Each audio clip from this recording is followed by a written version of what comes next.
This episode of Blunt and the Beautiful is brought to you by a local small batch skincare brand. Crafting high vibe rituals for the skin and the soul. Each bottle is infused with botanicals and love, reminding you that self-care isn't a luxury. This is how we raise our vibration, one self-loving moment at a time. Okay, let's get into it. No, I want to go, welcome to the Blunt and the Beautiful, where society comes to be dissected.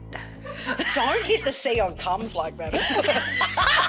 Welcome to the Blunt and the Beautiful, where I discuss everything that interests me and everything that should interest you with my beautiful daughter, Tansy. And I listen and tell her when she's wrong.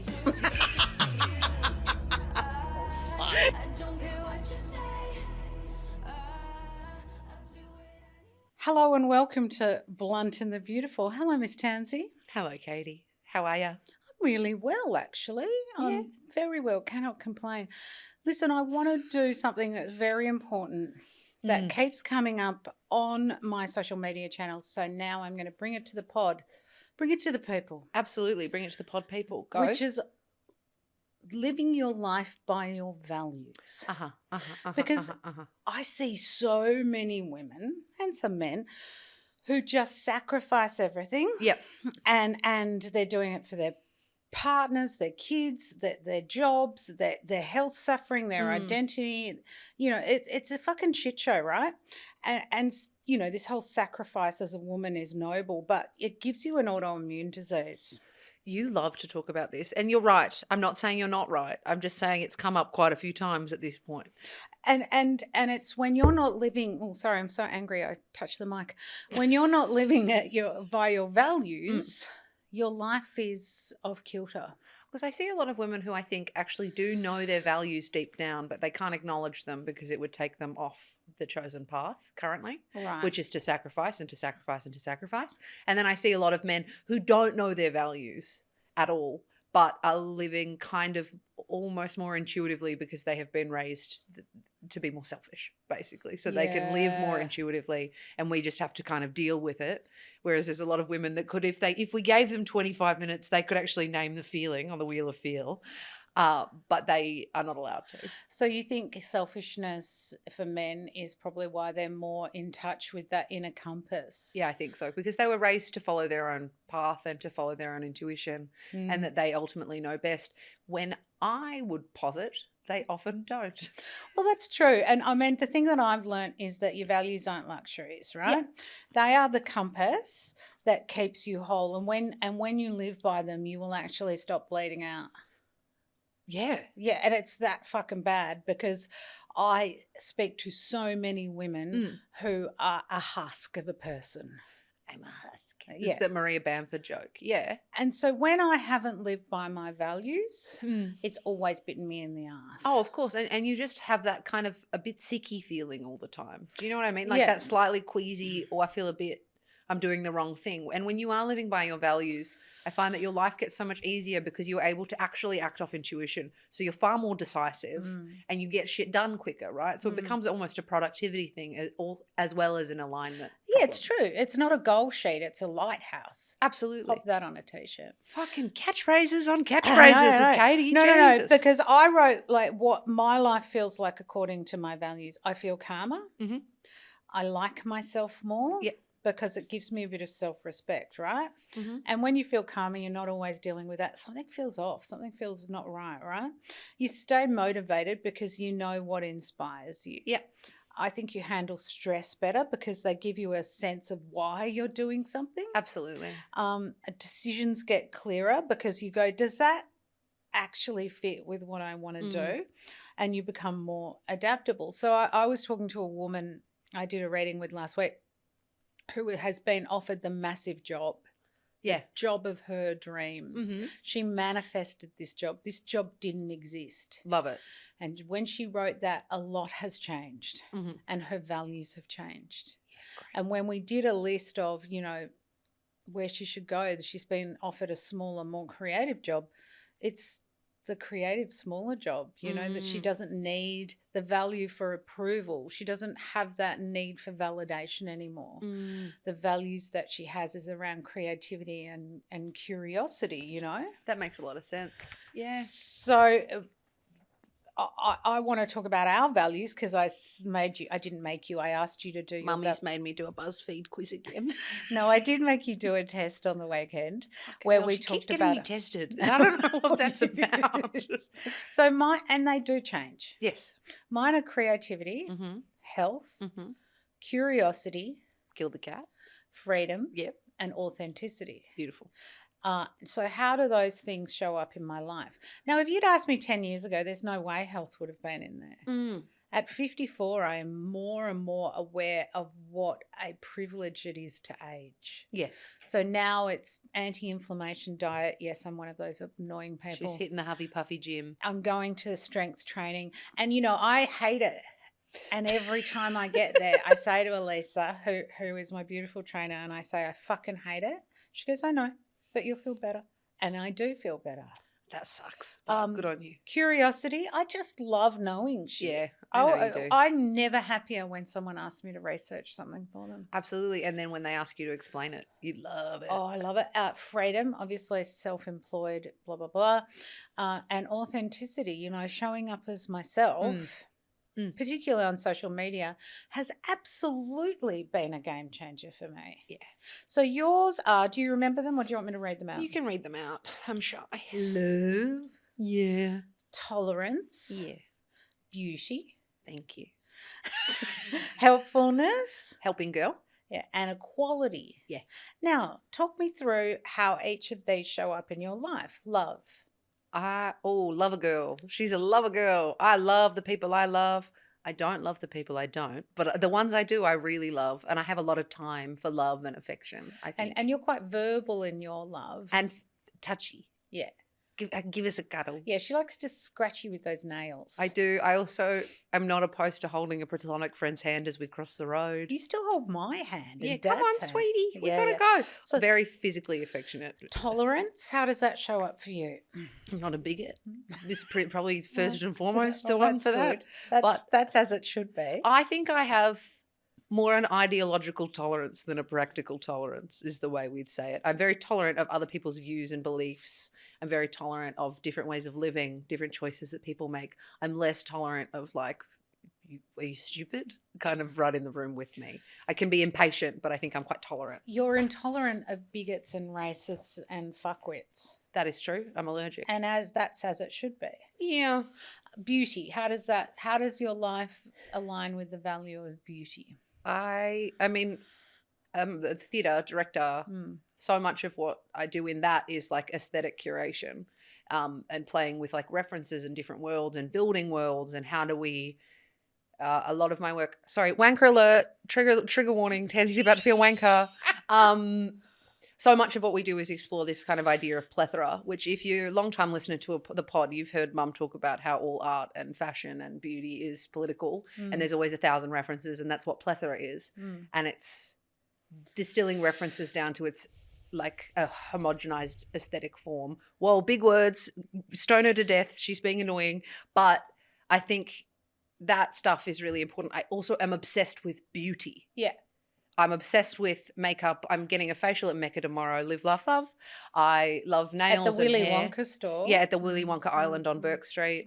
I'm obsessed with all forms of beauty and also different cultural renditions of what beautiful means. You've always loved beauty. As a child, you often wanted as an activity for the family to go to the NGV, to the second floor, to the costumes. Yes. Or the dresses, fashion. Yes. Helpfulness. Helping girl. I'm not sure. So Mum, when I was little, Mum often would say, are you going to be a helping girl? And then get me to do whatever it is. But I love being helpful. I love fussing over the people in my life and being like, what do you have? You often get asked to come to the party early to help with the charcuterie board. Of course. Yeah. I'll make a picture of martini. Of course I will, darling. Love to help, love to be a helper, but also you're having a really stressful time at the moment. What can I do? Particularly because I work so much with my friends So, like a friend of mine is working a lot at the moment, so I'm taking over all the emails for one of the shows we have coming up. So I'm doing that for the last week and this week. And that's fine. I can do that because that's what being helpful is.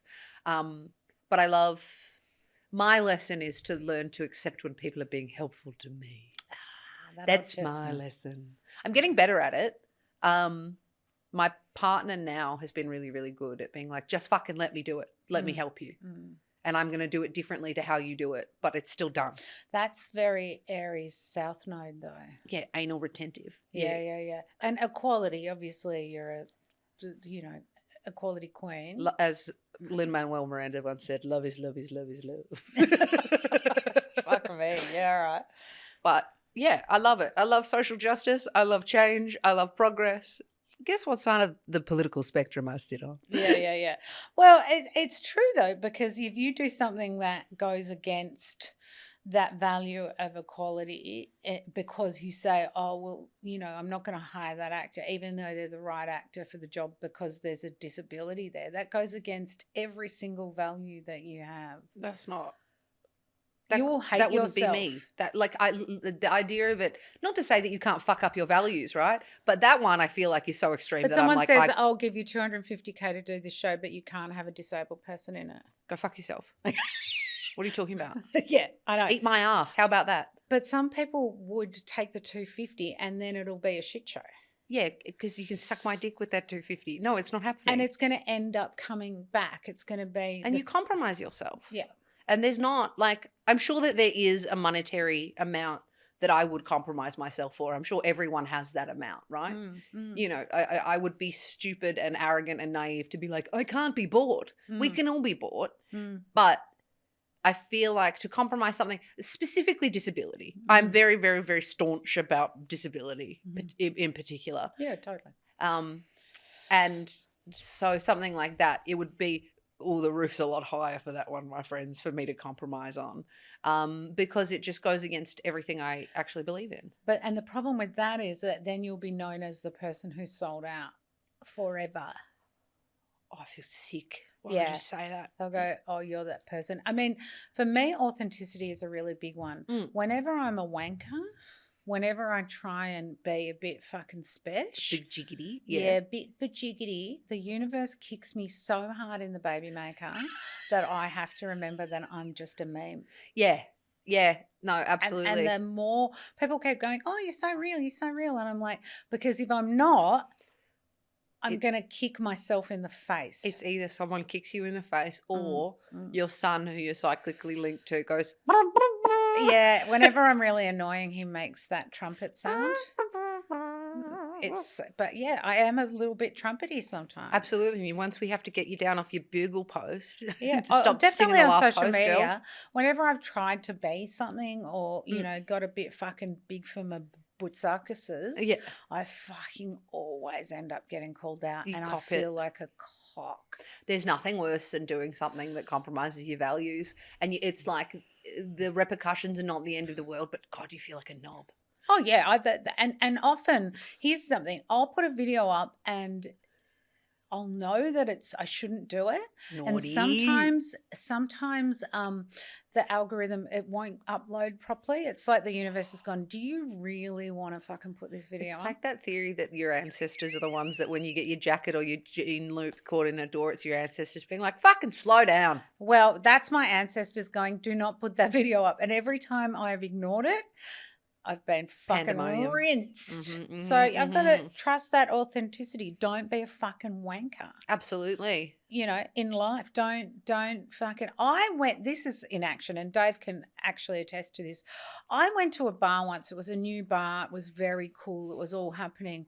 And I wore these little weird shoes at the time that had actual ribbons to do up. That was your first mistake. Real ribbons, like for your hair. That was the laces. And I said, we're going to go here because Adam's running it, my friend Adam from school. And I walked in and I went, ads, hi. And then did a fucking 360, banana peeled my fucking... Like the whole thing turned around. I then pretended that I was hurt because my ego was broken and said to Dave, that's so embarrassing. And then that was me fucking being a wanker and being punched in the ass for it. Reminds me of that guy, Greg Davies, the British comedian, from that story of him going, "You fucking loser, not this, you fucking loser." It was me. Yeah, you fucking loser. Every time. And it's kind of interesting because, you got to be really real. So I had a couple of, Mecca just had that massive opening, right? And people said, quite a few influencers said to me, "Oh, I didn't see you there. I didn't see you there." And I said, "I wasn't invited." Yeah. And that's fine because I don't have to be invited. But I think it was really important for me not to go, "No, I couldn't make it." Yeah. I wasn't on the list. Yeah. I couldn't make it because they didn't tell me where it was. Because I'm not cool or beautiful, Hey. No, you know what I mean. I'm not of that ilk. You're not a beauty influencer. I'm not a beauty influencer. Yeah. And there was one girl who's got a lot of followers goes, "Oh, I really wanted to meet you." And I went, we'll have a coffee. Yeah, meet me here. Meet me I where I am. Bored in 5 minutes, except for the Willy Wonka sniff machine. Their snifforium or sensorium or fucking but it's not really my jam. That's not my thing. But there was a thing with the tennis when I was first started. You love this. Where so fucked up. I had someone from the AO reach out and say, who are some of the influencers? Because I was doing a lot of influencer critiquing at the time. Who would you invite? And I made a list. And I said, "This is who I would invite to the AO," because they were doing this new Ralph Lauren thing. And then it came out, I didn't get an invite. It's so funny. I'm so sorry. Not to laugh at your distress. But no, you weren't even fucking distressed. It is so funny to write a list and then them not put you on it. Yeah. But what were you meant to do? Write down, and then you should invite Kate Forster. Yeah.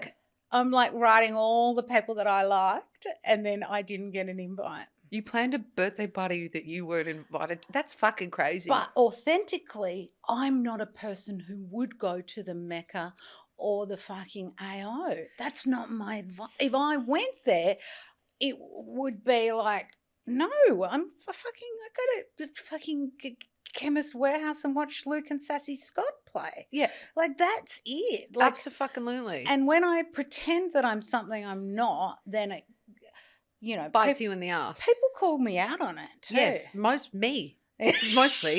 Sometimes also your husband and your son.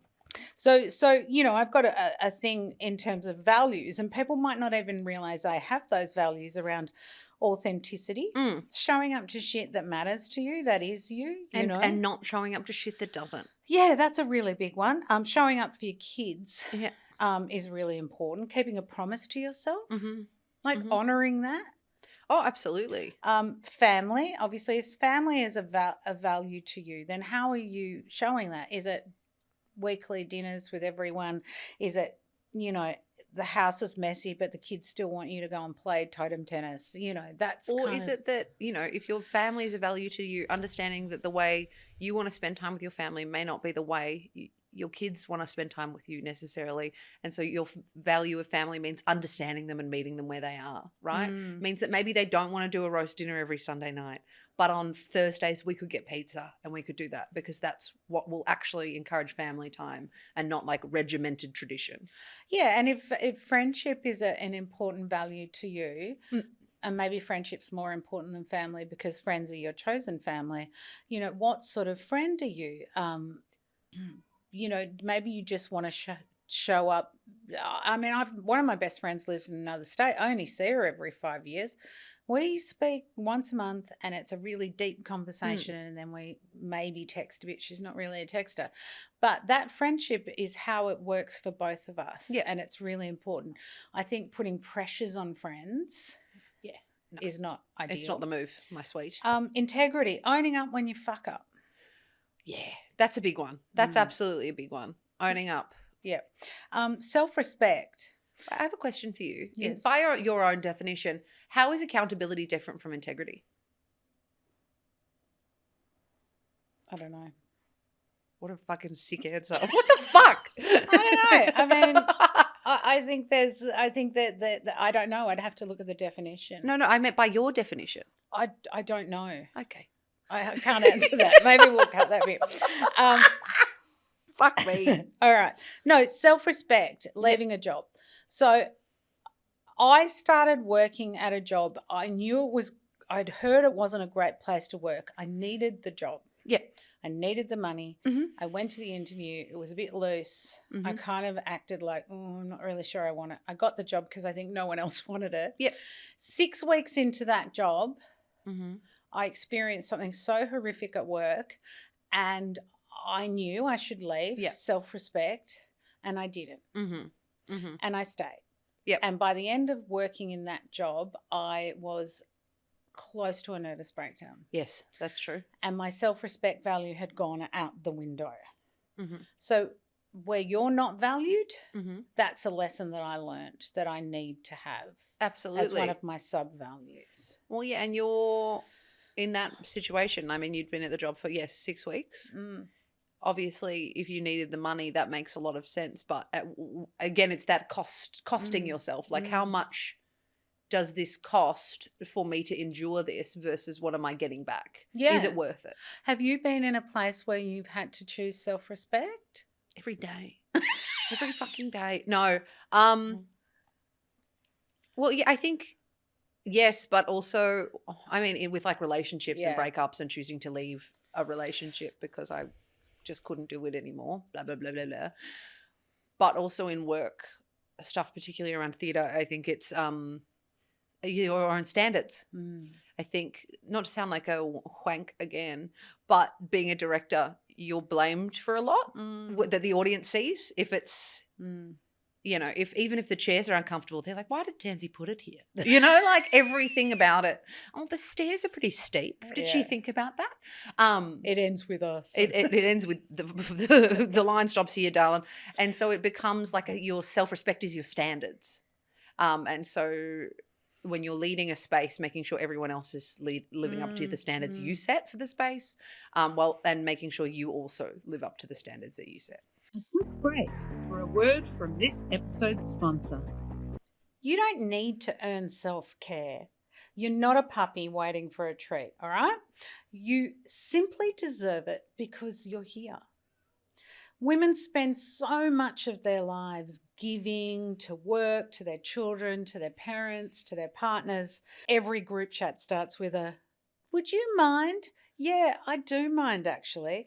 And somewhere in that endless giving that women do, we forget to give to ourselves. A ritual changes that. It's your daily nope to running on empty. These beautiful pre-shower ritual oils from a beautiful boutique Australian skincare brand make these moments sacred. These silky organic oils are cold infused with chamomile, lavender, calendula, and then blended with castor oil, fractionated with coconut, olive squalene, jojoba, and natural vitamin E. It's basically plant-powered magic for your shower, and it loves your skin back. You can pick your vibe from the oils. We've got Embody Your Radiance with sensual florals, including white grapefruit, patchouli, geranium, ylang ylang, and jasmine. Awaken Your Focus with bright neroli, peppermint, sweet orange, and frankincense. Or return to calm with grounding cedarwood, vetiver, Peru balsam, and spearmint. These are 100% natural, vegan, cruelty-free, and made in Australia. Because when you make time for a ritual, my friends, you're not being indulgent, you're being in charge. And frankly, you're worth every single drop. Yeah, that makes complete sense. I mean, creativity is obviously a big one of mine, and that's making time to, I mean, I write every day mostly. And when I'm in the swing of it, it's nothing else I would rather do. Yeah. Nothing else. I'm just, but even if it's not your job, like I used to write poetry, and they're pretty fucking good poems too. Yeah, like if your creativity is part of your life, you need to include it in going to the gallery, doing some sketches, listening to music, having time put aside in your life to refill that creativity. And my biggest advice to all the biddies out there that maybe do work in the arts or creativity in some capacity, I mean, we're all creative all the time. I could not recommend enough having a creative hobby that is not your livelihood. Yes, Doing something else. For me, I love to do a little watercolor, you do. do a little painting. I love But that. that's a meditation for you, though. I'll get a bit, oh, whoopsies, it's been 8 hours and I haven't had a wee. Oh. That's full ADHD shit, though. I lock in. But I do love it. It's the same as doing my nails. Mm. It's a hobby. It's a beautiful hobby that's very Mine creative. is interior design. Yeah. And you know. love to have a little hoe around, a little garden. I do. That's very good for me, Mm. is to kind of beautify my space. I keep saying to Dave, I can't wait for it to get warm. I've got ideas for the garden. Also growth, like learning a language, reading a book that's out of the genre you would normally read, signing up for a course, going to a lecture, like listening to really smart people sort of talk is a way of Absolutely. growth. Watching something with subtitles. I don't know. Learning cryptic crosswords. That's been my one of late. Very good. Have a try, Very everyone. good for your brain. Yes. Health. So noticing how much you're drinking. Mm-hmm. Maybe if you say health is a value to me, or I value my health. Yeah. How am I showing up for that? Yeah. Taking that extra glass of wine out at night, going to bed earlier because you actually need rest. Yeah. Going for a walk every day, just for whatever reason it is. I mean, I hate to tell other people this, but fuck, a walk every day really does the body and the mind. Oh, it's so annoying, isn't World it? of wonder. When they're right. Yeah, it's really fucking annoying. It's really annoying. Also, if honesty is a value, or you value other people's honesty, how much are you showing up for honesty? Are you saying nothing because you want to keep the peace, or are you actually going to say something because you need to be honest with that person? One caveat with honesty. I love honesty. I love to be honest. Don't fucking lie to me. Be nice. Be sweet. Yeah, don't say Be devil's sweet. advocate, because that's just you trying to get a free pass on being an asshole. Nothing irks me more than I'm blunt. And that's I'm our whole blunt. fucking podcast. I'm blunt. But we're kind. Be sweet. Yeah. That's my thing. That's me trying to learn how to say things in a better way. Be sweet. Uh-huh. Be sweet. All right, community. I love her. No, but if community and the kind of neighbourly aspect of your world is important to you, how are you doing that? There are so many fucking ways. Volunteering at your kid's school, volunteering for a cause that you care. I did a really big drive. I don't have a lot of time, so I did a really big drive for the RSPCA because they needed towels. And I said to the women of Bayside Chit Chat, anyone have any towels? Oh, they got towels, girl. Fucking, they were donating Missoni towels. Yeah, they got pools. There was so much Country Road towels. I reckon. Did you save me one? Yeah. No, but community, I mean, if you are interested in community, I would imagine you're interested in kind of more of a collectivist life than an individualistic life. Yeah. So how do you action that? Do you drive your friends to the airport? Do you fucking, I don't know what? Do you make sure that once a month, I saw someone that does a rolling coffee day where once a month she goes and sits in a cafe from 9 a.m. on a Saturday from 9 until they close, and people can just come and go, and they know that she will be there that Saturday every month. Like her a meet and friends. greet. Yeah. And so they can just come and go, and she'll have her book, and so there'll be a couple of hours where no one's there, and she'll read and get another coffee. And that's what she does. She just has an open door policy at this fucking cafe once a month. That's really cute. Isn't it? Being a part, like moving intentionally. There was a girl I worked with a few years ago who had lived in Sydney, moved to Moonee Ponds in Melbourne, and said that the community in her street was like nothing she'd ever seen. She got welcome biscuits. She got the walking train to school. Of course. She, we're doing this. We're having a cul-de-sac party, like. Love it. She was like, fuck, man. Sydney, everyone's so busy and working all the time. And this was like perfection for her. Some people might not like, they'd go, that's weird. Yeah. Like your dad. That's my dad. Yeah, he doesn't like anything like that. No, he doesn't. And that's okay. And I often don't either. Don't talk to me. But I love it. But I'll fight for your rights, girl. I'll bring in the lemon slice. Financial security. If you grow up with financial instability or food scarcity and things like that, and that's an important value to you, how are you showing up for yourself in that? Do you have a budget? I mean, I was talking to someone the other night who I was doing a reading with, and she said, things are really hard and I'm not paying the bills. And I said, well, we need to do a budget. Yeah. Because my readings are about sensible shit as well, Uh-huh. where I went through and said, we need to look at every single thing in your month and put it into an Excel. And she goes, I know what I spend every month. I said, no, you fucking don't. No one does. You do not know. You'll go back and go, fuck, £4 on this, just English, £4 on that. And she was so resistant to it. And by the end, I'd got her over the line. But I was like, you don't have a clear picture. Your financial stability is something you really value and you are still kind of pissing in the wind. Well, about 8 months ago, I realised that I was still paying for a citation service for my master's. I actually had graduated from it for about 18 months prior. I've been paying my $16 a month on that bad boy, hadn't I? Oh, that hurt my fucking feelings. But I did a budget too, sweet. I did. Yeah. Katie's my mum. Yeah, going through and seeing where you've signed up for things. I mean, there's no worse feeling. I mean, there are worse feelings, but you know what shits me is when you forget the free trial. Oh, girl. That hurts my feelings. I have as soon as I get a free trial, I set a reminder in my calendar and it tells me the day before. Yeah. Because I've gotten a bit anal about that because I paid for a citation service for 18 months after my last fucking thesis. Oh my God. Yeah.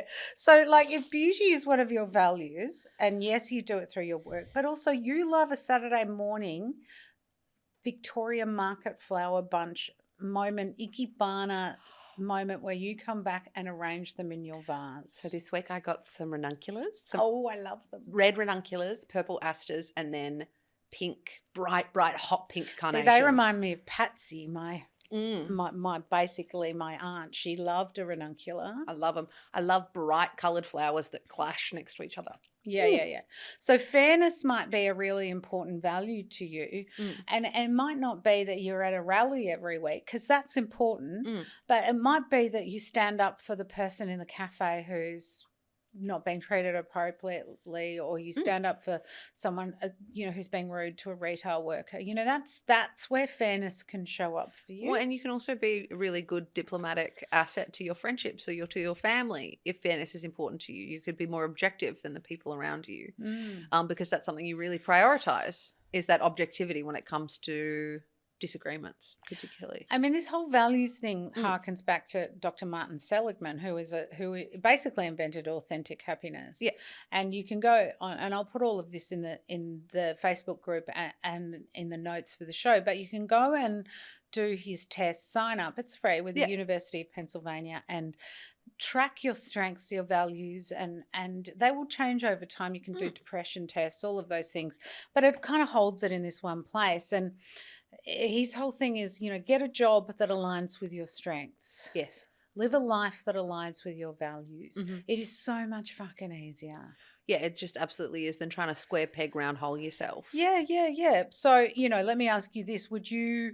rather have a job that pays extremely well but is draining, or a job that pays less and feels meaningful? Well, currently I do a job that pays almost nothing, but I love it so much. I think so. Meaningful work is meaningful work is far more important, and I think that that's my own sense of self. I also think that that's how you guys raised me, to be like, do what you like, do what you love to do. Don't do something because you think it'll make us happy or it looks easy or whatever it is.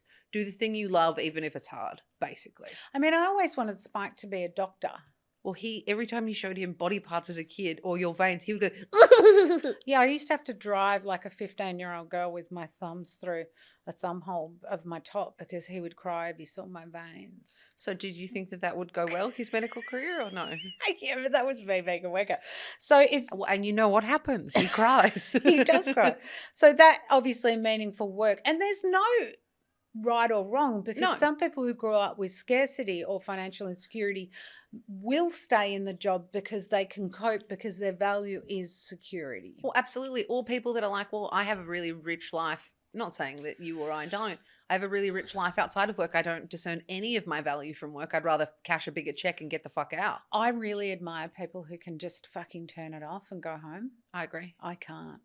Nosy Nelly over here. Nah. Yeah. Curiosity killed the cat. She fucking did, mate. So one of the things when you can do these tests, there are 1,000 different free values tests. I would recommend doing them every couple of years because values change. As Yeah. I said to you, my health value wasn't anything that I gave a shit about. I'm sure 5 years ago, my values were nowhere near as socialist as they are now, but I've been radicalized. I think when you have children, your values Yeah. change. Or when you've witnessed the death of a parent or Mm. someone close to you, those values change Absolutely. again. And they are a little bit of a come to Jesus moment. Mm. But, you know, for our listeners, they go, well, you know, I can do the test online, or they can do them themselves. And, you know, if you had 5 minutes free in your day, what would you do with those 5 minutes? So what would you do with your 5 minutes? Would you text someone? Would you make a hot drink? 5 Would minutes you free in my day. check your email? Would you? Probably check my email. Check my phone. General wash. So that's connection. Check my phone, and usually if I have 5 minutes, I check my phone and put on lip balm. So it's connection and beauty. Yeah, perfect, right? Yeah. If I had 5 minutes in my day, I would talk to my dogs. Yeah. Or annoy Dave. Boop, boop. Yeah. So think about the last time you felt really alive. And this is a really important question. Like, felt really, what a time we had. Yeah. I don't know that people are even taking a mental snapshot of that moment where, you know, I'm a big one for telling my kids take the mental snapshot because you want to remember it. Yeah. I think that particularly for mums with kids, they're missing so much because they're so busy looking for the lunchbox lid. Or and the next thing and the next thing. Yeah, but have a moment where you're sitting on the beach or with the kids, and the kids are actually not killing each other, and you've got a cool drink and everyone's sun creamed up and it's happy days, and you've got a fresh peach in your hand, and you go, fuck, if this ain't living, I don't know what is. Absolutely. Because they are the moments. Yeah. We've talked about the best memories of you and your brother. And obviously the best memory for you was the bush push when you got into your masters, and I was so excited I pushed you. Dave was on a roof. Yeah. I don't know. Yeah. And Spikes was when he hit the winning 6 for the grand final in cricket, and his dad ran on the field with all the kids, and you just hear over the tannoy. Can all the kids and David please get off the Spike's dad, get off the field. What's interesting about that is that the both of those favourite memories are the things that you value, which is us celebrating you. That is my largest value. Do it all the time, I reckon. And, you know, that's interesting because, you know, people say, but I gave you everything as a child. You had this and you had that, and you went to the good schools and that you was had your the holidays and and that's your choice. But it's also, I want to remind people it's not the Disneyland trip. Yeah. It's just the moments. Absolutely. Value them. Yeah, they're huge. Huge. Little moments become very big very quickly in hindsight, which I think is lovely. Also, where is your discomfort? So what frustrates you or hurts you is usually feeling overlooked, feeling unfair, feeling burnout, I always say, is betrayal. Absolutely. You've been betrayed by caregiving. Or being betrayed by the work that you've given everything to and you haven't had anything back. And because you haven't prioritized your values or your time or your rest. Yeah. And my thing is, you know, the legacy test, which I don't really subscribe to legacy, but if people had to remember you by one thing, what would it be? My fat ass. Okay. If people had to remember you by one thing, what would it be? No, it's true though, because that's your identity value. That's what you fucking want, you know. Like if you had to go and write your own obituary tomorrow for, you know, what would you want people to say about you? She was a really funny, kind, loving person who was fucking a great dancer and did an amazing dinner party and was super welcoming and worked really hard for these causes and showed up time and time again. Yeah. That's a fucking good life. That's a good egg. That is a good egg. That's a good little bitch right there. We love to Yeah. hear it. Yeah. That's interesting. I like the idea of legacy, but I think you're right to not wholly subscribe to the concept because you get too bogged down. But if you have them as, people do their colours. I'm a deep winter. Are you? Yeah, I am a deep Oh. winter. But if you are doing your colours and go, this is the colours that suit me, you need to know your values to say, does this align with my values? Am I saying yes because, I think I should? Or Yeah. am I saying yes because I Because I was love it. conditioned? Yeah. So that's All my right, well, values. that was very valuable. Go and do your values test, everyone, and measure your life accordingly. Love it. All right. Thank you. Bye. Bye.